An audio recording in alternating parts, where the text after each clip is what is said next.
మంచి వాళ్ళుగా ఉండడం కోసం వాళ్ళ వ్యక్తిత్వాన్ని తెలియకుండానే పూర్తి స్థాయిలో ఉపయోగించుకోవాల్సిన స్థితిలో ఉపయోగించుకున్న వాళ్ళని జెంటిల్‌మ్యాన్ సిండ్రోమ్ అంటారు. ఒక మంచితనం అనే దానికోసం వాళ్ళు మనసులో భావాలు వ్యక్తీకరించలేరు. తీవ్రమైన మొహమాటం ఉంటుంది. తీవ్రమైన కంఫర్ట్ జోన్ ఉంటుంది. ఫర్ ఎగ్జాంపుల్ ఎక్కడన్నా సరే, ఏదైనా సరే నచ్చకపోతే నచ్చలేదని చెప్పరు. ఎవరన్నా ఏదన్నా సరే అడిగితే మొహమాటాన్ని పోయి ఇచ్చేస్తారు. నో అని చెప్పడం అనేది తప్పు అనే భావంతో ఉంటారు.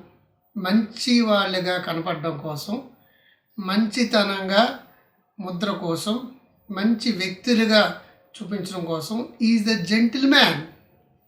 జెంటిల్‌మ్యాన్ అనిపించుకోవడం కోసం తను ఏ లెవెల్‌లో ఉండాలో ఆ లెవెల్‌లో ఉండకుండా తనకు తానే ముక్కలుగా విడగొట్టుకుని కింద స్థాయిలో జీవించే వాళ్ళని జెంటిల్‌మ్యాన్ సిండ్రోమ్ అంటారు. ఉదాహరణకి ఒక పరిస్థితి నచ్చలేదని చెప్తే వాళ్ళు ఏమన్నా అనుకుంటారేమో, పలానా ఆయనకి ఇలా కూడా అడుగుతారా అనుకుంటారేమో.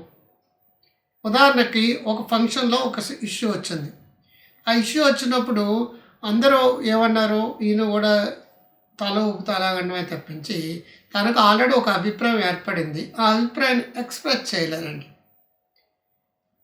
తన అభిప్రాయాన్ని ఎక్స్‌ప్రెస్ చేస్తే వాళ్ళు నన్ను తక్కువగా అనుకుంటారేమో, వాళ్ళు నన్నేమన్నా మంచివాడు కాదనుకుంటారేమో.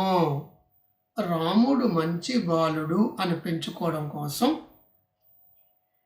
వ్యక్తిత్వాన్ని పూర్తి స్థాయిలో ఉపయోగించుకోలేని వ్యక్తులందరూ కూడా జెంటిల్‌మ్యాన్ సిండ్రోమ్‌లో ఉంటారండి.